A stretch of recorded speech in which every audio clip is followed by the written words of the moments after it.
Name. All right, so everything is back.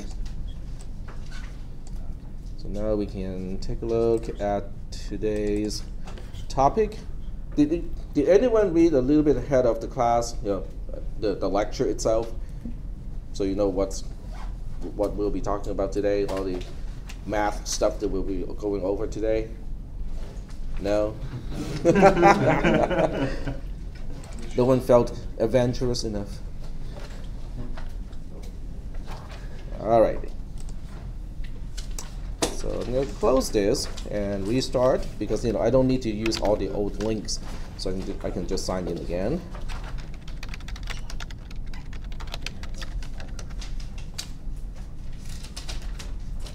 Okay. I think. Here we go. We'll do auto setup because the left edge is not. Yeah, there we go. That's better. Okay.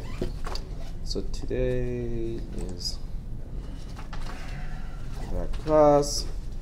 So there are a few things. The first one is we do have a functions homework assignment done. I mean, I have created it with sufficient description so that you guys can get started with it. So we'll start with this one, just so that you know that you have a homework assignment due in a week. Okay. I want you to use select 3 distinct digits of your student ID. If you have a weird student ID where it's like 1111111, then let me know. Then I'll give you like 3 digits. Okay. I don't think anyone I haven't run it through the spreadsheet to look for those particular really weird student IDs. But if you have one of those student IDs, let me know. And 3 distinct letters of your first or last name as the codomain. So 3 digits as your domain, 3 letters as your codomain. For this discussion, the domain is X and the codomain is Y, just so that I don't have to keep referring to those as domain, codomain, codomain. Each part of the question is independent to the other parts. In other words, if you look at part 1, it has nothing to do with part 2. Part 2 has nothing to do with part 3, and so on. For all I and J, if I is not the same as J, they are independent. Okay? Each part of the question is independent. Each part should be a set, spelling out the elements of the set. In other words, I'm looking for H equals to open brace and then blah, blah, blah, blah. Okay? So spell out the actual content or the actual elements in the set. And I'm also giving you a clue that each element should be a tuple. So I'm giving you a few, hints, as to what is expected in the question, in the answers. Part 1 is to specify H, which is a subset. Didn't specify the proper subset, but it is a subset of X Cartesian product with Y, such that the cardinality of H is 3, but I want H not to be a function. Okay? So there are restrictions here. Okay, H has to be a subset of the Cartesian product of X and Y. But at the same time, it also needs to have exactly 3 elements, but it cannot be a function. I don't want it to be a function, mapping X to Y. Okay. Part 2 is to specify F, which is a subset of X Cartesian product with Y, all the same beginning. I want F to also have 3 elements, and I want F to be a function. But I don't want it to be injective nor surjective. So it has to be a function, but it is not going to be injective nor surjective. Part 3, you can probably expect F is a function, it is injective but not surjective. Questions? Okay. Part 4, F is a function, not injective, but it is surjective. Okay. Now, if it is not possible, tell me why it is not possible. Okay, one of these things is not possible. And part 5 is F is both injective and surjective. Is that okay? So I can tell you right now that 2 of these are not possible. But you have to tell me why it is not possible. So out of 5 parts, 2 are impossible. So I'm gonna edit the description just so that you guys remember that some of these are not possible. If a part is not possible. Tell me your reason why it is not possible. In other words, it is kind of like a proof, but I don't need a full formal proof, but you do need to show me enough reasoning so that I can be convinced that you understand the concepts and say this is why it is not possible. Okay? So the submission is online, and I want you to use the text entry, so you're going to use the Canvas online HTML editor to edit your answer. And go ahead and save it. And the homework assignment is going to have 12 points, but I haven't really assigned the points yet. So you're only seeing 0 at this point. So are there any questions? No? No questions? All right.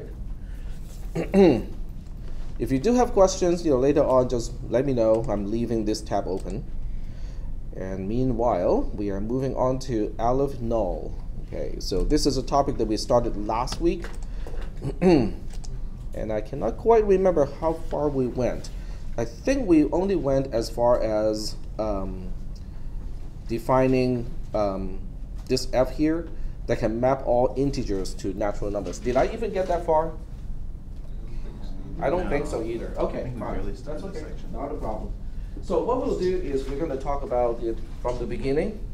And by definition, this is how we define Aleph0 or Alephnull.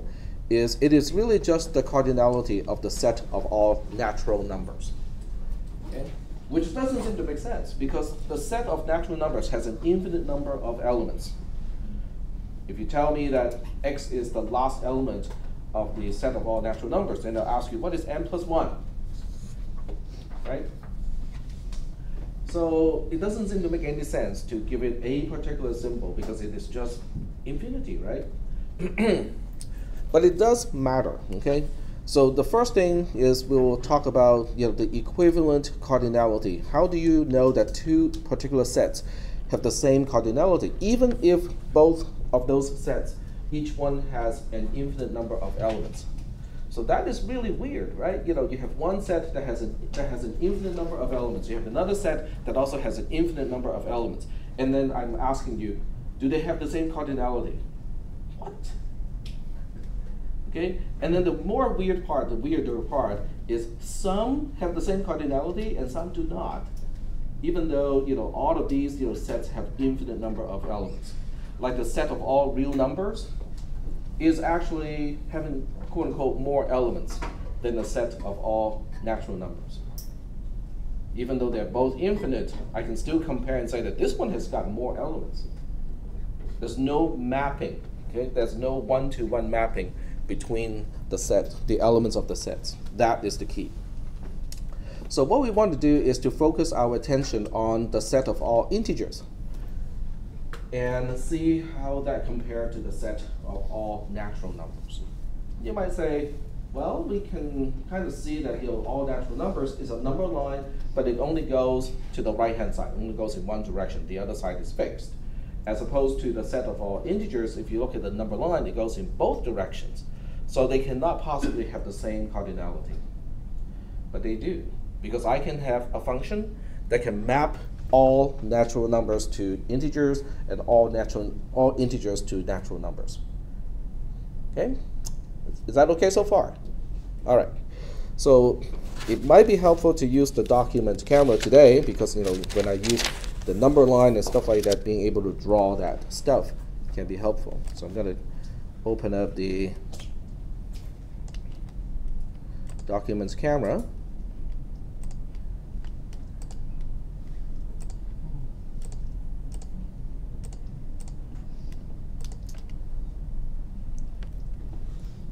And we'll try to there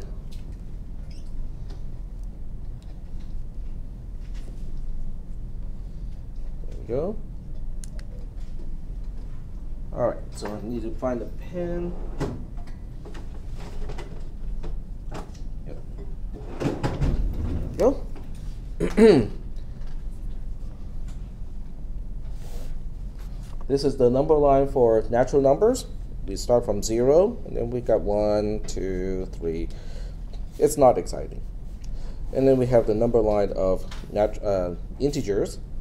There's a point in the middle, quote unquote middle, that we call 0, but there's really no way to define what is the middle because it extends indefinitely on both sides. Okay, but there's definitely a point called 0. And after that we have 1, -1, 2, -2, and so on. So now the question is, how can we possibly look at these two number lines and say that they have the same cardinality? What about we do this? What about I map all the non-negative integers, including 0, to even numbers in natural numbers. And then we'll map all the negative numbers to all the odd numbers as natural numbers. So let's see if that works. Okay. So that means our function, okay, we have a function f, and it maps from integers, okay, which is z, the funny-looking z, to funny-looking n of all the natural numbers. We're looking at a function that will help us map all integers to all natural numbers. Well, before we have a closed form, let's just say that we spell out the content of this function. And I'm going to use a few examples here. 0 maps to 0. 1, which is a positive or non-negative number, maps to 2. 2 maps to 4, and so on for all the non-negative integers. And then for negative integers, like -1, it maps to the first odd number, which is 1. And then -2 maps to the second odd number, which is 3. -3 maps to the third odd number, which is 5, and so on. Oops, sorry. Let's see if yeah, there we go. Yep. Why does 1 map to 2 rather than 1 map to 1?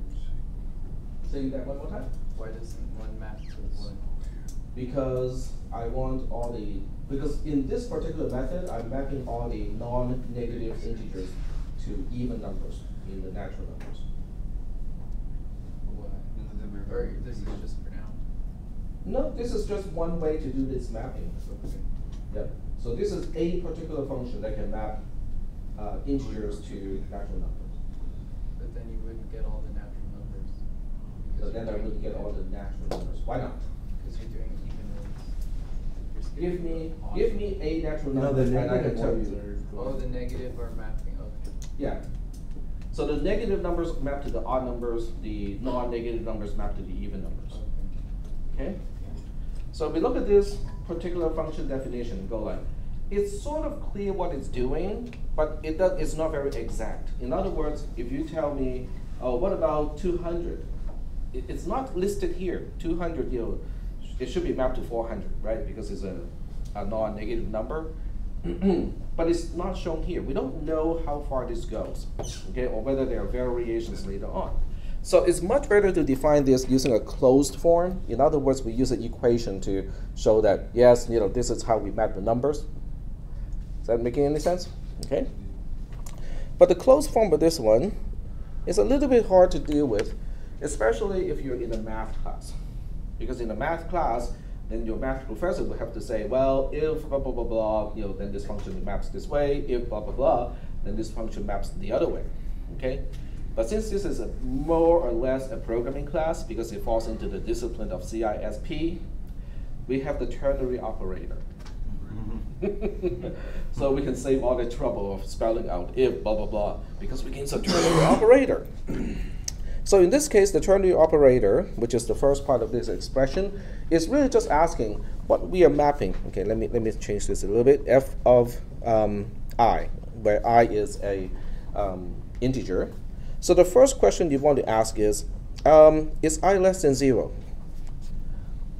So this is the condition of a ternary operator. It is the first part of a 3-part operator. The answer to this question is either true or false. It is just like the condition of a conditional statement. The question mark separates the first part from the second part. The second part is the then value. The then value is what you evaluate and return as the overall result of the ternary operator when the condition is true. In other words, if I is in fact less than 0, let's specify what this entire function should be returning. Well, if I is less than 0, I is negative. If I is negative, we have to return a odd number, where the magnitude of I determines which odd number we should be using. Yes? So we just times it by -2 minus 1? Yep, exactly. So we'll go ahead and say, okay, it's going to be, there are several ways to specify it, okay, but one way to specify it is to say, specify -2i and then -1. That's just one way to do it. Let's do a quick check, okay? What if I is -1? If I is -1, -2i is 2. 2 minus 1 is, in fact, 1. Okay, that seems to work. What if I is -2? If I is -2, then -2i is -4. Excuse me, 4. 4 minus 1 is 3, so that works too. Is that okay?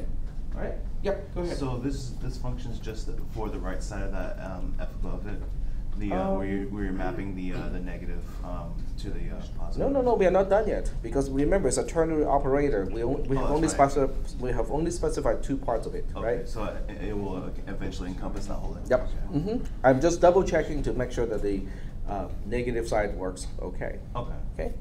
So then we have a colon here. You know, for those of you who know a ternary operator, it has 2 symbols, the question mark and the colon, because you need 2 symbols to separate 3 parts from each other.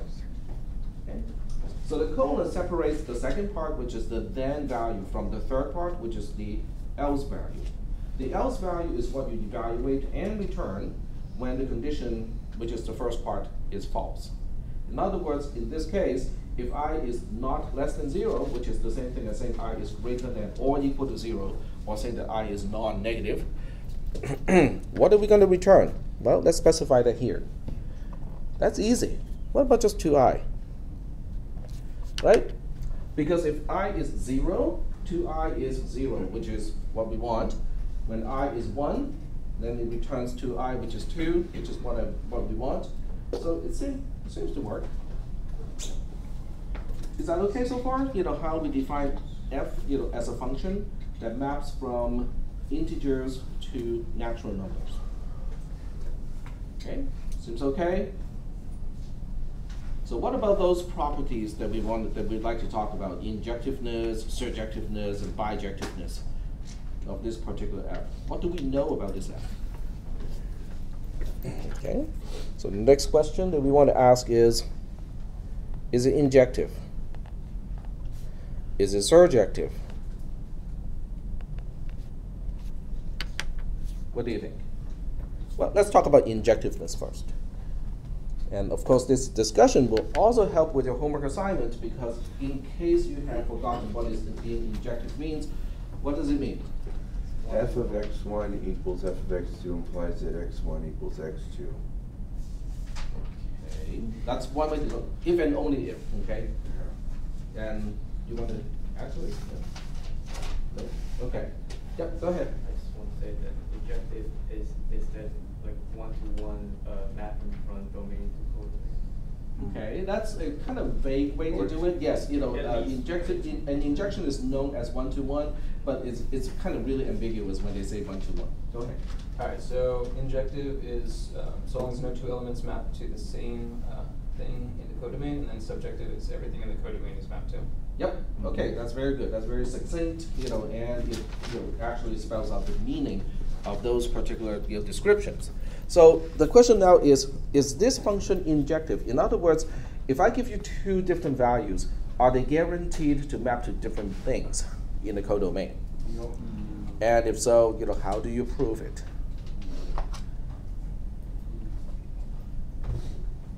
The value is always getting higher, so you're not going to run back with the same value. You have to. And one side's only odd, one side's only even. So you're going to use algebra, right? Basically use algebra. But there are 2 distinct cases.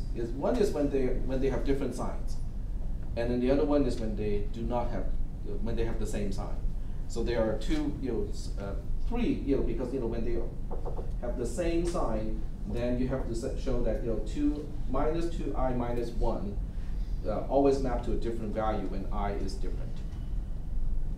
Yep. Yeah, I was gonna say, you show that, given your function, that if f of x1 equals f of x2, then x1 equals x2. But how do you show that? You show that by taking any, you take one element, you show maps to only one thing, or that, yeah, or x1 does not equal x2 implies that f of x1 doesn't equal f of x2. So you show that if you have two different x's, then it maps to two different integers. But my question is, how do you prove that? We know what we need to prove, but the question that's is... the definition of an injection. I don't know. Okay. Can you prove it by using what the next number is? Because you always know the next number is just going to be, the negative plus 1. Okay, so can we do something like this? Can we say that I does not equal to j, and we say I is greater than or equal to 0, and j is greater than or equal to 0? Well, these are assumptions about I and j. Okay, so knowing that I and j are different, but they're both non-negative, then we can say, what about this 2i versus 2j? Are they guaranteed to be different? In other words, can we say this? Yeah, as long as no bigger than 0.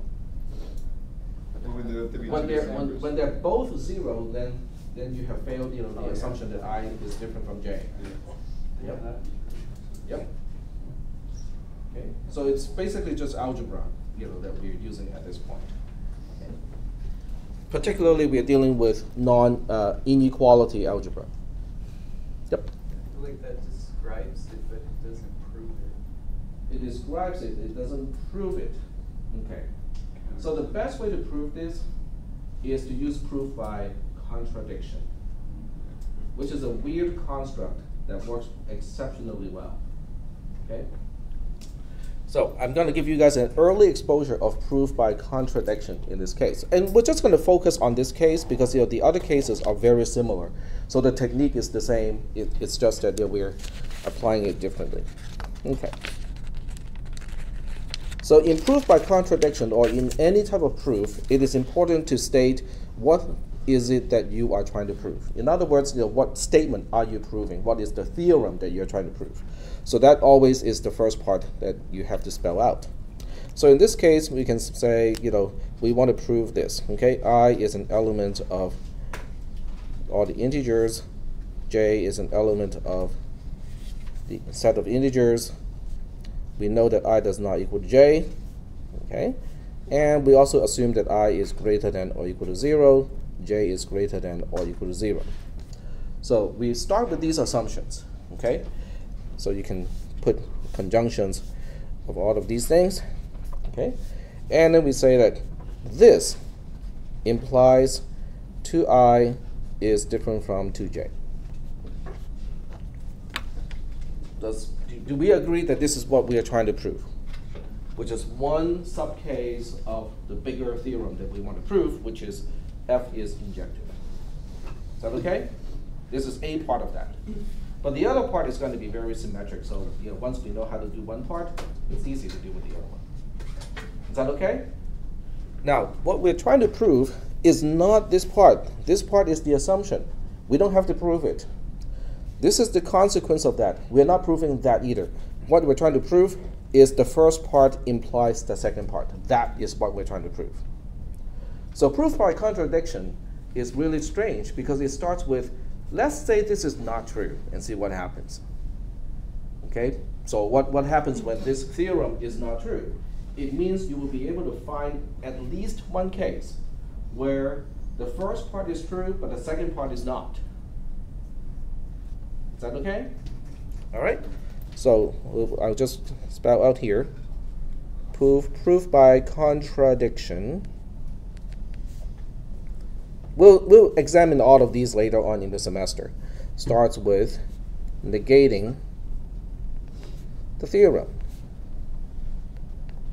So when we negate the theorem, we're negating the implication, which basically means the implication itself is false. Now, how do you show an implication is false? What is the only case in a truth table where the implication is false? The first part is true, second part is false, right? So that really helps us because now we can say, oh, but because of the negation of the theorem, okay? So the negation of theorem says the following. I is an integer and j is an integer. I does not equal to j. I is greater than or equal to 0. J is greater than or equal to 0. In other words, we're copying everything that we had as the first part of the implication. And then we're going to say, oh, and 2i equals 2j. And I should use a quantifier at the beginning. So we can say there exists an I and j such that this. That's what the negation of the theorem is saying, is there exists a pair of elements, I and j, from the set of integers where it is where I does not equal to j, both are greater than or equal to 0, and somehow 2i equals to 2j. Yep. Is the 2i equals the 2i not equal to 2j even needed though, since you have I does not equal j, and that's just scaling it by 2? But it is important to spell this part out because this is coming straight from the theorem. Yeah, well, I mean from the theorem itself though, is the 2i not equal to 2j even relevant though, because we already stated in the actual. Yes, but that's kind of vague, you know, that we understand that, you know, if I is different from j, you know, 2i is different from 2j. So I'm using a proof by contradiction to make it really, really concrete, like, you know, it's a really rigorous proof. So kind of like proving 1 + 1 = 2, you have to prove it still. Yep. Well, something like that. But this is proof by contradiction. Okay. So this part is not important. This part is important. So we want to know, you know, if I and j are different and 2i equals to j, 2i equals to 2j, we have a contradiction. Why is this a contradiction? Okay, so this entire thing is one huge conjunction, right? Okay, so instead of writing the entire thing, can I use algebra to say that, you know, if we know 2i equals to 2j, if I divide both sides by 2, then I end up with I equals j. Can we buy this? Just using algebra, can we establish 2i equals to 2j implies I equals to j? Is that okay? All right. But since 2i equals to 2j is a part of this huge conjunction, now we can say the entire conjunction, copy this entire thing over here, and I equals j. Because if I equals j is implied by the components of the big conjunction, then we can always attach that. Okay, sorry about that. Let me move it over. There we go. Is that okay? But now you can see how I does not equal to j and I equals j are both inside the same conjunction, right? But they are negations of each other. So when you have two parts in a conjunction where one part is the negation of the other part, then you have a contradiction. So we take this entire thing, and then we say that entire thing implies false. Because we have I equals j, and we have I does not equal to j in the very same conjunction. I does not equal to j is the negation of I equals j. So we have both the negated and the non-negated form of the same condition in the same conjunction. And that's why we have a contradiction. And that's the end of proof by contradiction. Because when the negation of the theorem leads to a contradiction, it means the theorem itself has to be true. Okay? Now, but how do you prove that proof by contradiction works? Well, that's something that we'll deal with later. Okay? We will definitely talk about it, okay? Because I cannot just throw something like this and go like, yeah, this is gonna work. But we will address that, okay? We'll address the fact that proof by contradiction itself as a technique can be proven as well. Don't you have to believe in the law of the excluded middle? The law of the excluded middle. Something's either true or it's false. There's no middle ground. Well, everything in this class are either Okay. true or false. Okay. Yeah, this is discrete math, so that's what we are dealing with. Okay, so that's one part. The other part is the same. Okay, if I is negative, then we have minus 2i minus 1, but we can prove it exactly the same way. Is that okay? All right. Oh, so taking a step back. Okay, remember, okay, not remember, but in the class, a lot of times we are stuck in the details, which is answering the questions of how. Okay. So sometimes we have to take a step back and go like, so what is this all about? What were we talking about that got into this whole discussion? Whether the function f was injective or not, right? So is it injective? I think we have proven reasonably well that it is injective. Okay, cool. So now we have the conclusion that, okay, I'm going to put it here, f is injective. Cool. So the next question is it bijective? In order to be bijective, it also has to be surjective, right?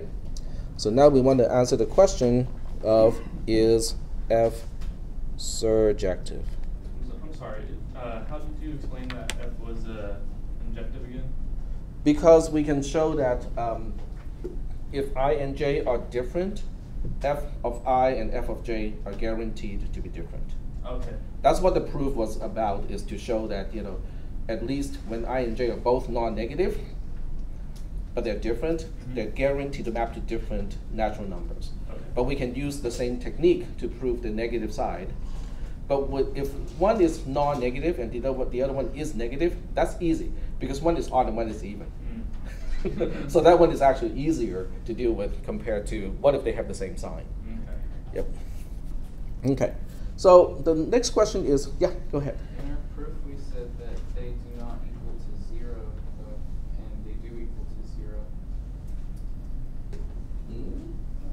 Well, if 1 equals to 0, if I equals to 0, then j cannot equal to 0, because I and j have to be different when we talk about injectiveness. Yeah, and in our function, they can both be 0. If it starts with 0, 0, then 1, 2. The first 0 refers to an element of the domain. The second 0 refers to an element from the codomain. Yeah. I and J are both the domain. But I and j are both from the domain. Okay. Yep. Okay. So the key is, the two different values from the domain cannot map to the same value in the codomain. All right. Are we ready to move on to surjectiveness? Okay. So how would you prove that f is, in fact, surjective? Which basically means everything in the codomain is mapped to. How about this? Exactly. Give me anything in the codomain, and I can show you what it maps back to in the domain. Would that, sufficiently prove that f is surjective? In other words, Yeah, because okay. each element of the codomain is mapped to. Yep. So because we have this for all elements. Okay, I'm not going to use y here. For all q, which is an element of y, we want to say that there exists a p in the domain such that f of p equals q. That is the statement that says f is surjective, or one way to express that f is surjective.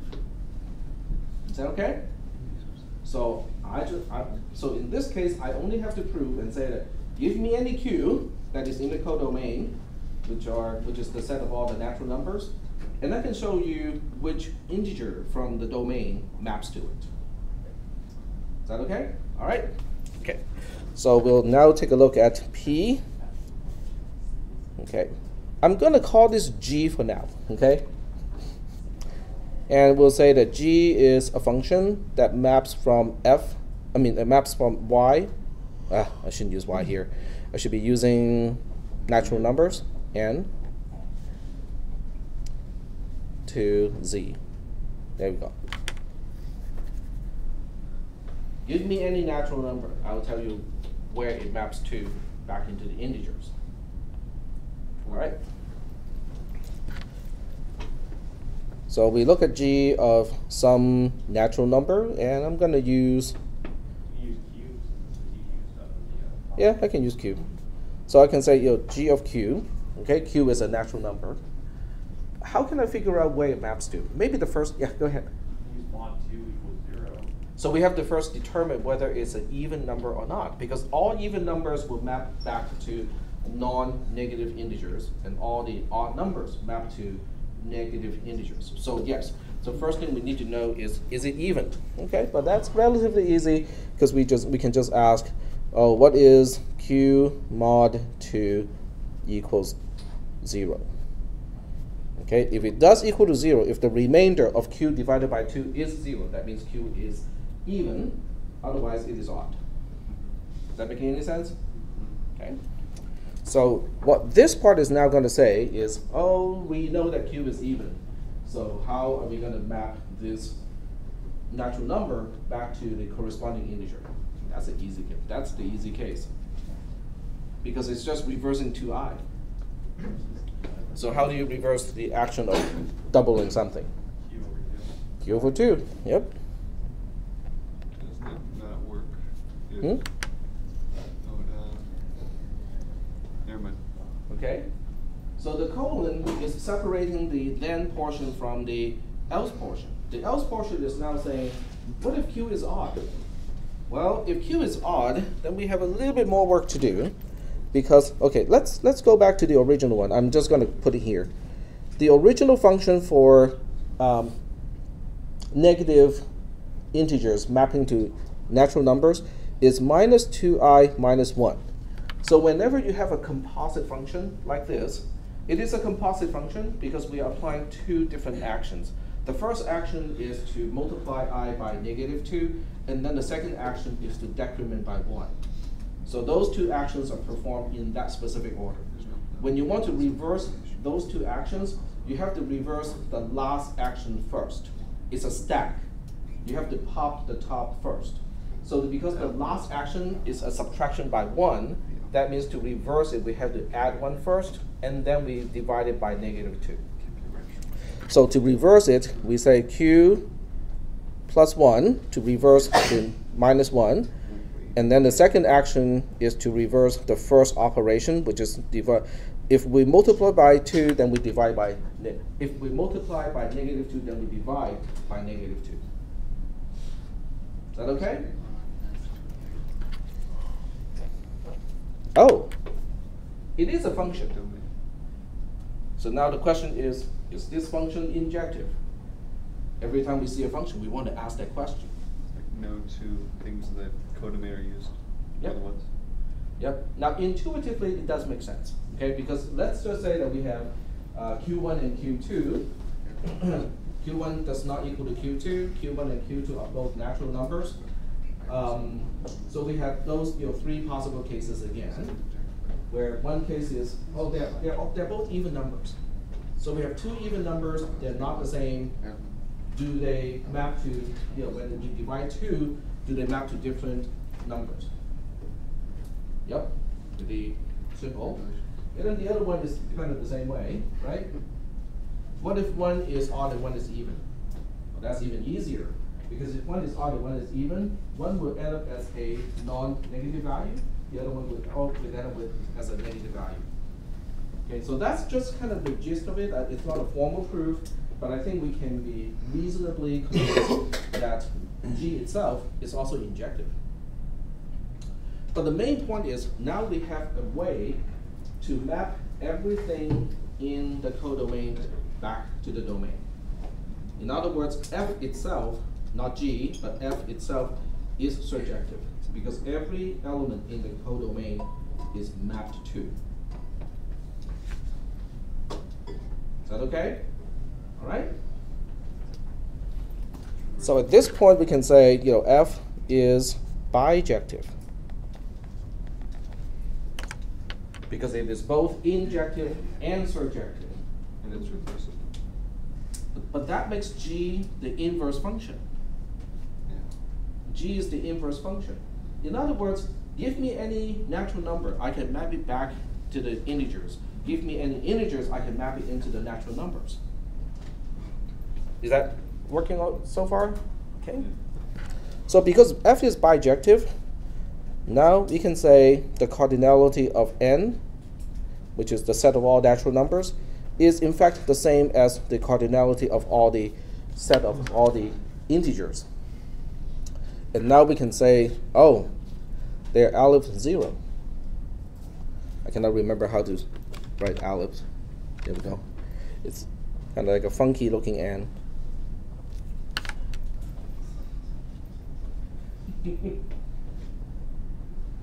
So if you know any properties of natural number as a set, those properties extend to the set of integers as well, because they have the same cardinality. Okay, if it is only a matter of cardinality. Yep. Go ahead. So the only way the natural numbers and the integers have the same cardinality is if you run through that function. Yes. When you have a bijective function, then you know the cardinality are in fact the same. Now there are sub-classifications too, because you can have, this is called infinite but countable. The cardinality itself is infinite but countable. Okay, countable comes from the fact that you can map the set of integers to the set of natural numbers, and natural numbers are very good for counting, right?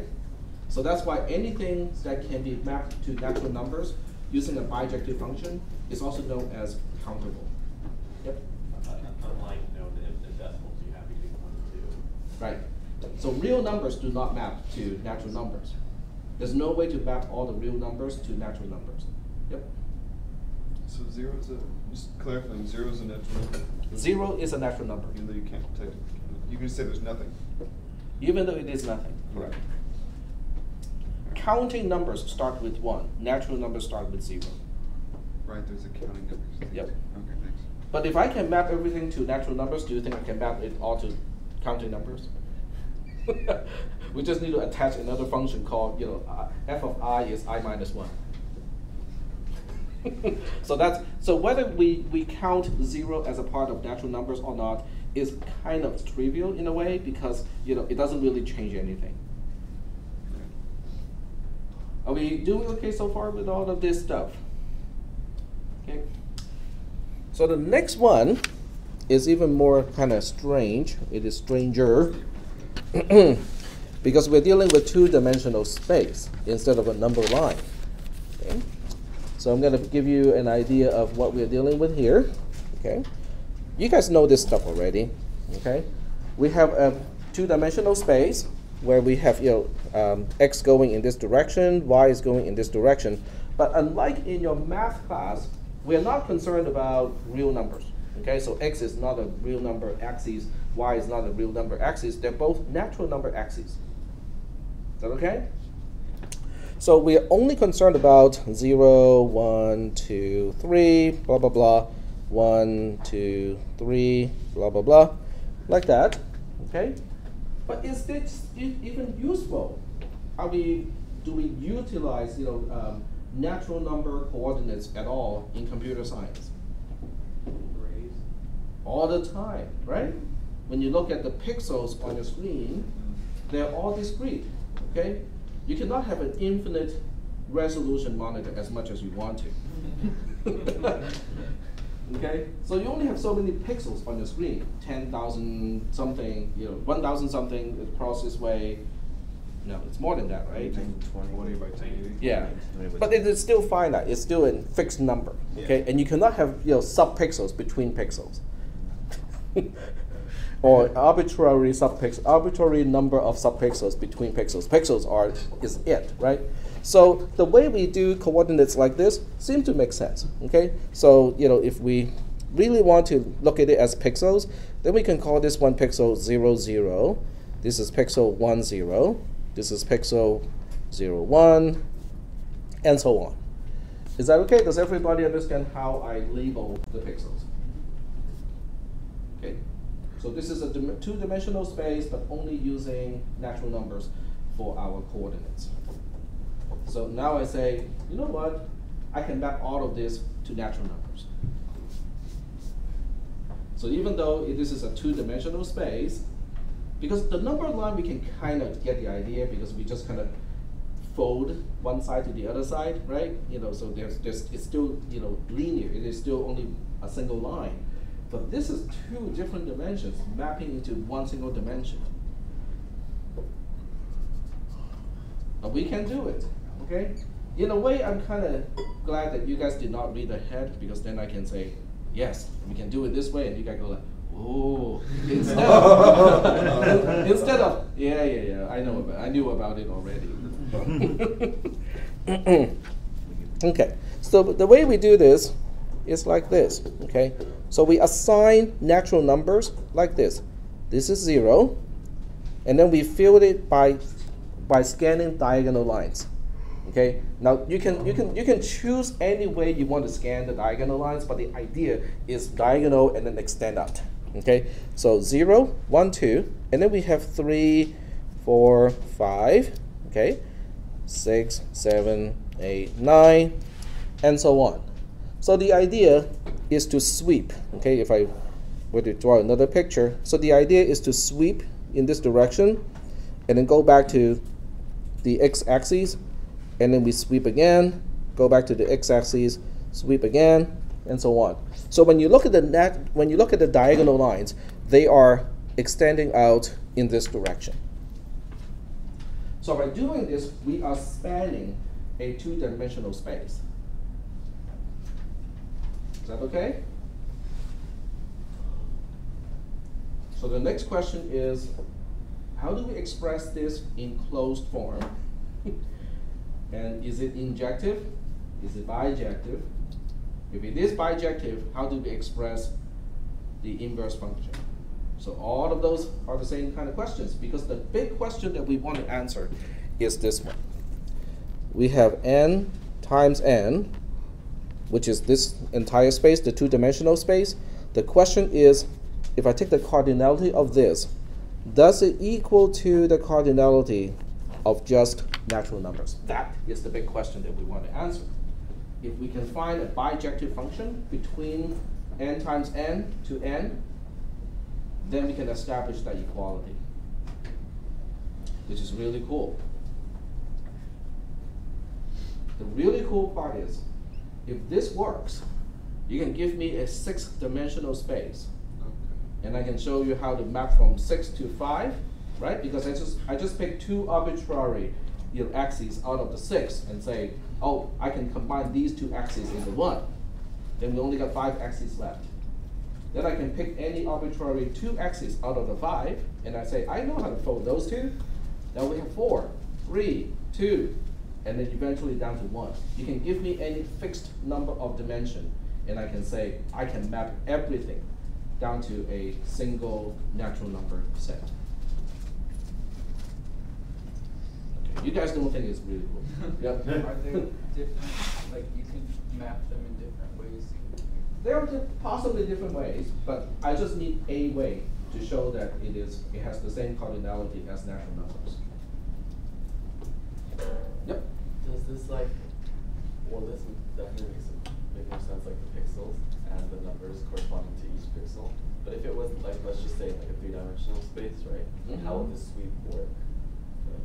Well, okay, so instead of asking how, you can still use the sweep method in 3-dimensional space, but then you'll be using a different function to map everything, which is not cool. So what you do is, okay, 3-dimensional space, we normally map, call those axes x, y, and z, right? So let's just say that we have x, y, and z as our axes. So the way you do it is you take any 2 out of the 3, okay? X and z, y and z, x and z, whatever. And then you say, I'm going to fold those 2 dimensions into 1. Then you only have 2 dimensions left. So you take whatever is left, fold it again, then you have 1 single dimension. So that means whatever function we want to define here can be quote unquote stacked in order to fold any number of dimensions into just natural numbers. Is that okay? Yep. So if you have x, y, z, right? And Mm-hmm. you fold y, z into 1, Mm-hmm. and then finally end up on 1 dimension in the end, right? Right. What if you fold x, z into 1 and go down to the one dimension, would it be the same thing as the other one or no? They are not the same in the sense that they do not map the same way. The inverse function will be different. In other words, after you fold the 3D space into natural numbers, and you give me a natural number, how that one single natural number maps back into 3D space will be different depending on which two axes you fold first, and then which axes you fold later. Does that make any sense? There'll be two different things. Yeah, they will apply the functions in a different order. But the principle or the mechanism will still be the same. Okay. So, how would this function look like? Can I reuse function f for this purpose? Function f, once again, is a function that maps from the set that we have no idea whether it has the same cardinality as natural numbers or not to natural numbers. So we'll reuse the letter f for this purpose. So in this case, we can see that if you really want to spell out the set, it would look like something like this, because it would look like that we are mapping 0, 0 as a coordinate to the natural number 0. Okay, from here, it is mapping 1, 0 as a coordinate to the number of 1. It is mapping 0, 1 as a coordinate to the natural number of 2. I'm going to write one more and that's it, okay? And it's mapping 2, 1, 2, 0, excuse me, 2, 0 as a coordinate to the number of 3, and so on. Right? Just get it over with. Yeah, there we go. Thank you. Mm-hmm. Is that okay? I'm just giving you like the first 4 mapping as examples. But once again, this is not a closed form, which means, what about, 16, 13? Where does it map to? This doesn't spell out. And using the method to keep sweeping may take a while. So I would like to have a closed form equation to say that give me the xy coordinate, I'll give you the natural number. Is that okay? Okay. So if that is what we want to do, then we need to figure out a pattern. Okay? We need to figure out a pattern where we can say, okay, we can do this, and then we just start to build up the actual function itself. So we look at this again. Okay? We start with a 0, 1, 2, 3, 4, 5, 6, 7, 8, 9. How many things do you think will be on the next diagonal line? 5, and then 6 and 7. Okay, cool. So that means when you look at the numbers at the bottom along the x-axis, this is 0. This is 0 plus 1, which is the count here. This is going to be 1 plus 2 because there are 2 elements along this diagonal line, and this is, so that's why this is 1 plus 2, which is 3. And this is going to be 3 plus 4. This is 3 plus 3. This is going to be 6 plus 4, which is 10. The next one is going to be, let's see, this is plus 4. This is going to be plus 5, which is 15. Plus 6, which is 21. Plus 7, which is 28. And so on. Is that okay? Do you guys see that particular pattern? Because the number of items along the diagonal line increase by 1 as we extend the diagonal lines to the northeast direction. Right? Does that make any sense? Okay. So I'm not, at this point, I'm not even concerned about, oh, what about the stuff in the middle? I'm not even concerned about that. Okay, let's just focus on all the pixels along the x-axis at the bottom of the 2-dimensional space. Okay, because I want to figure those out first. Then it's really easy to figure out the individual pixels. Because you just have to add 1, 2, 3, 4 to get back to those individual pixels. So I'm not too concerned about the individual pixels yet. Okay. So would you agree that these guys, okay, f of, let's pick a natural number here. So let's say I, 0. Okay. What do you think that looks like? I don't need a closed form. I just need to know how it expands. What do you think that's going to look like? well, plug in different i's, okay? When I equals to 0, it is 0. When I equals to 1, it is 1. When I equals to 2, it is 3. When I equals 4, it is 10, and so on. So what is the general structure of the expansion of that expression? What about this? So it's just a series?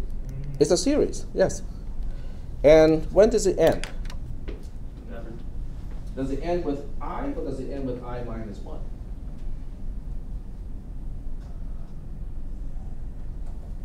It ends with I minus 1.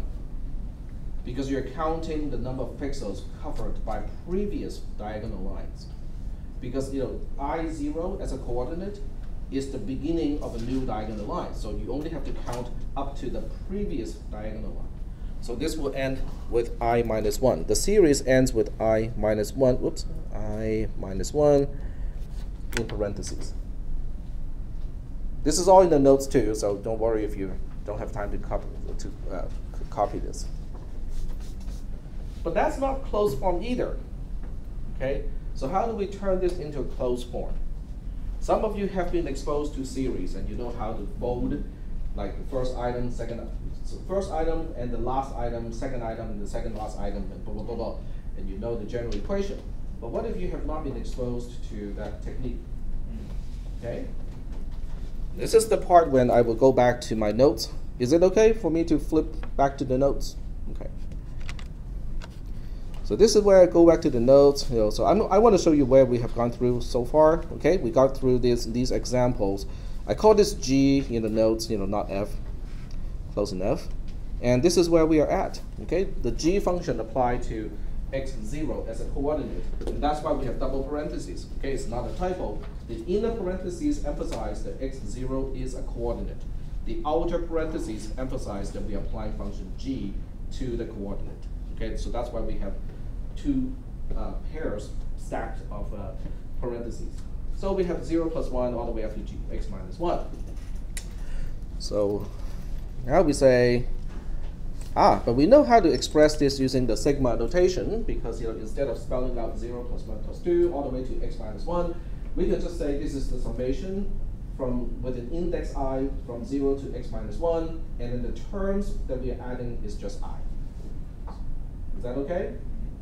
Okay, is everybody familiar with the sigma notation? This is not the first time we use the sigma notation, but it is important that we understand that. And then we understand that, if x is odd, if x is even, we have one particular case. When x is odd, we have another case. Because it affects how you can combine the first item with the last item. Okay, if x is odd, then you have an item that is left over that has no one to pair with. If x is even, then you can always pair up your one item from the beginning with one item from the end. Is that making any sense or not? X being the first coordinate. X is referring to the x coordinate of a particular pixel, of a coordinate. If the x coordinate is even, then it's 0. Okay, so let's take a look at a few examples, okay, just to illustrate, expand it, just so that we know what we are dealing with. Okay, so G of, okay, let's start with 1, okay? 1, 0. It is 0 plus 1. Whoops, it's just 0.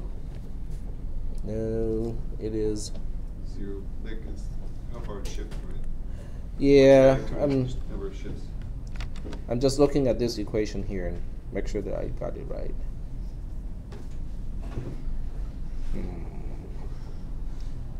Yes, think- 0, 1 is 1. 0, 1 is 1, 1 is 0 is 2. Yeah, so, but in this case it would be 0 plus 1, which means we have to sum to the term itself. Which means my notes may be off a little bit. Because I didn't check this. Damn it. Okay. So that means we have to sum to x, not x minus 1.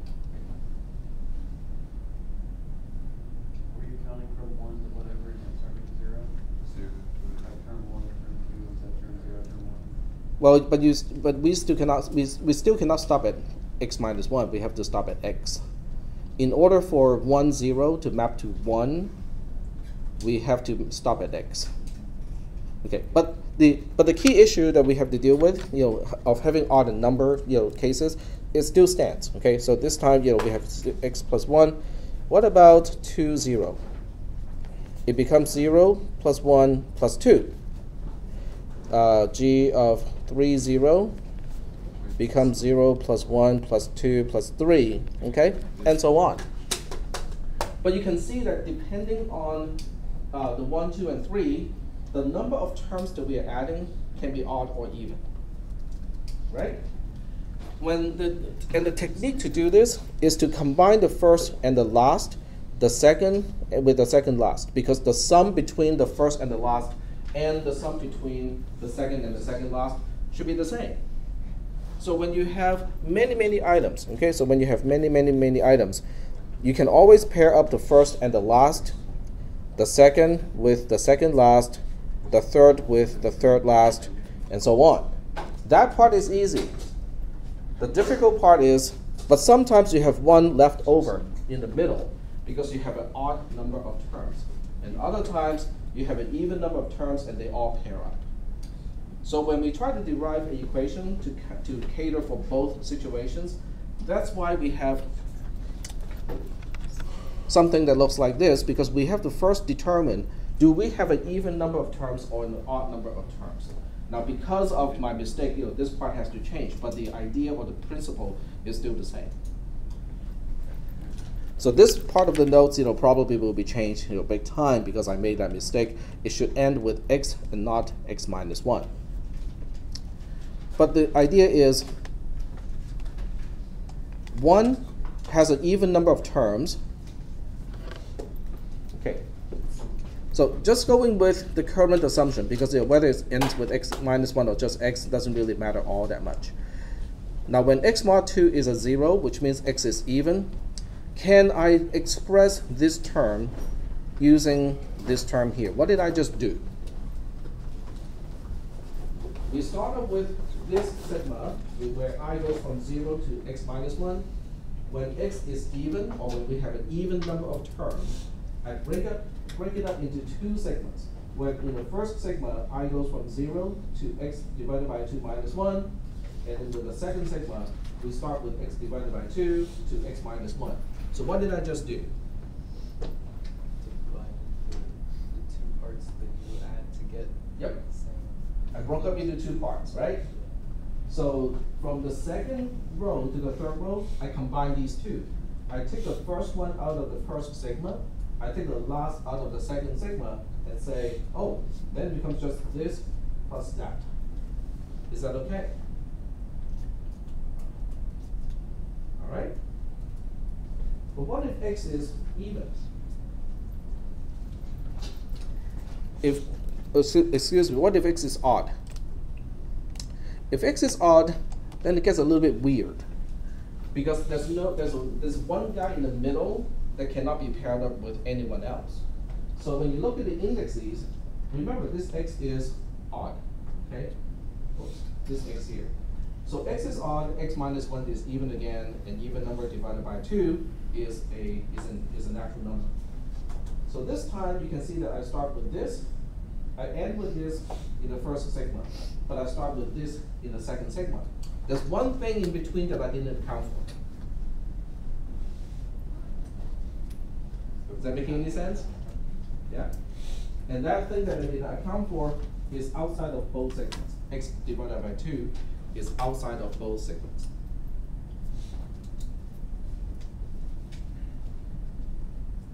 Okay? So where you can give an example for that? Like a, I don't know, just Okay. a series of numbers. Okay, sure. Let me try, how about x equals 5? So let's go ahead and plug in x equals 5 here. If x is 5, this goes from 0 to 1. Because x is 5, 5 minus 1 is 4, 4 divided by 2 is 2, 2 minus 1 is 1. So the first term would go from 0 to 1, right? The second term, this is, remember x is 5. 5 plus 1 is 6. 6 divided by 2 is 3. And x is 5, so this would be 3, 4. So the first term covers 0, 1. The second sigma covers 3 and 4. This is just 3, the one in between. Or 2, excuse me. This is 2, which is the one in between. It should be x minus 1 divided by 2. Otherwise, you have to do the integer division to get rid of the fractional part. But the idea is you have one item that doesn't pair up with anyone. So the second row got it right, with x minus 1 divided by 2. But the idea is still just that you have one item that is singled out. So when you look at this versus this, you go like, okay, how do we reconcile this? How can we make these two appear to be the same? When you look at this expression, this I comes from this I here. But x minus 1 minus I comes from this I. It has to do with the range that we are dealing with here. Is that okay? Because in the second row, I is only going from 0 to x divided by 2 minus 1. So that's why we have to combine these two sigmas and have a second term inside the sigma to account for the I from the second sigma. Is that part okay or not? It's really just looking at the indexes and try to consolidate two loops into one. Is that okay? But when you look at x minus 1 minus I and you add it to I, the minus I here is going to cancel with this I over here. So we're only left with x minus 1 down here. Is that okay? I'm focusing on just the left-hand side at this point. Does x minus 1 depend on I? Nope. So that means if I have a sigma or summation of I equals to 0 to some extent of the expression x minus 1, I'm just multiplying. Is that okay? So that's how we can look at this entire sigma and just say that, oh, we are just adding this term which does not depend on I this many times. This many times plus 1, okay, because we start counting from 0. So that's why I take this upper limit of the sigma out and add 1 to it, so it becomes just x divided by 2. Is that part okay? Sort of? No? Okay. Now the other side is a little bit more awkward, okay, because we have the same deal here. We combine this sigma with this sigma by introducing another term into the term inside the sigma. And once again, we can combine, we can do some algebra here and only have x minus 1 left. Once again, this does not depend on I, so we just have to look at how many times are we going through this loop, and we're just going to multiply that amount to the term here. But we have a leftover term which is x minus 1, the whole thing divided by 2. So when we look at this term and we say let's combine with this term, and you recognize that x minus 1 is a common factor. So you factored it out, so it becomes 1 more than it used to be, and it turned out to be like this. This is all algebra down here. But then when you look at these two, they're the same. One is x times the whole x minus 1 divided by 2. The other one is really just flipping the order of the product. So as a result, what we can do is to say, oh, so after all, it doesn't depend on whether x is even or not, because this is the common closed form of 0 plus 1 plus 2 all the way to x minus 1. Is that okay? Cool. Yep. So you're saying there's only one then, there's no else? There's no need to know whether x is odd or not. We use the same equation for both when x is odd and also when x is even. Question? So you're saying this was for, if you have, it's the bottom line of the thing, right? Yep. So if it's 1, if the coordinate is 1, 0, then the pixel should be, what was it, 1? But I got it off by 1. Yeah, so because that's 1 times 0 divided by 2. Right. So instead of x times x minus 1 divided by 2, it should be x times x plus 1 divided by 2, because we are summing to x and not summing to x minus 1. So I have to modify this part of the notes to reflect it, and then the later parts have to be changed too, because I'm using this as a basis for all the other parts. But the reasoning will still be the same. It's just off by 1. Yep. Is that okay? How many people already knew how to, derive the closed form like this for that series? Because you might have encountered this in some of your other classes. No one?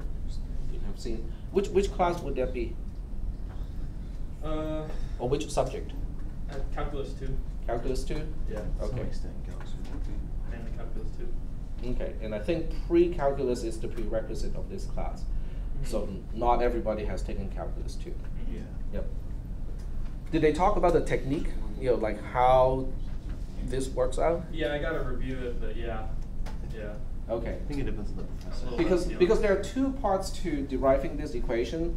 I can prove it without going through all this math. I can prove it by induction, just saying that assuming, can we prove this theorem is true? That actually is very easy. But to look at an entire series and figure out this is the closed form, this is the reasoning to look at the whole series and go like, oh, we can combine this entire series into this one little clean closed form. Yep. In pre-calculus, it also was covered at the end. Oh, okay. So in some, at least in your case, it was covered. Okay, very good. So that means, did anyone go through pre-calculus and not have this talk at the end? Okay. It's been a while, but I don't remember that from pre-cal. I know in Cal 2 we did to some extent, depending on the professor, Yeah, so depending on how much time, and how they order the topics. Yeah. But this is the derivation. This does work, okay? So in other words, if this is the series that we are summing, this is the actual answer. But unfortunately, I made a mistake. I should have counted x, not x minus 1. So on Wednesday, I'm going to make a change to all the notes to reflect the change. But the reasoning will still be about the same, okay? Because all the reasoning throughout this entire slide, I will have to make some heavy-duty changes. But the concept doesn't change, okay? I just made that mistake, so it's off by 1. So anyway, let me give you a fast forward to what we'll be talking about on Thursday. So on Thursday, what we'll be talking about is we will eventually have a closed form for G. Okay, so this is the current one, which is incorrect, so later on we'll have the fixed one, which is just changing the minus 1 to a plus 1. But once we have that, we also want to derive, okay, so getting forward to the G inverse. In other words, if you give me a natural number, which coordinate is it corresponding to? Well, as it turns out, there's a way to figure that one out too. Okay, it's not as easy because it does involve solving a quadratic equation, but we know how to solve quadratic equations. Which class is that? Is it algebra 2? Is it Trig?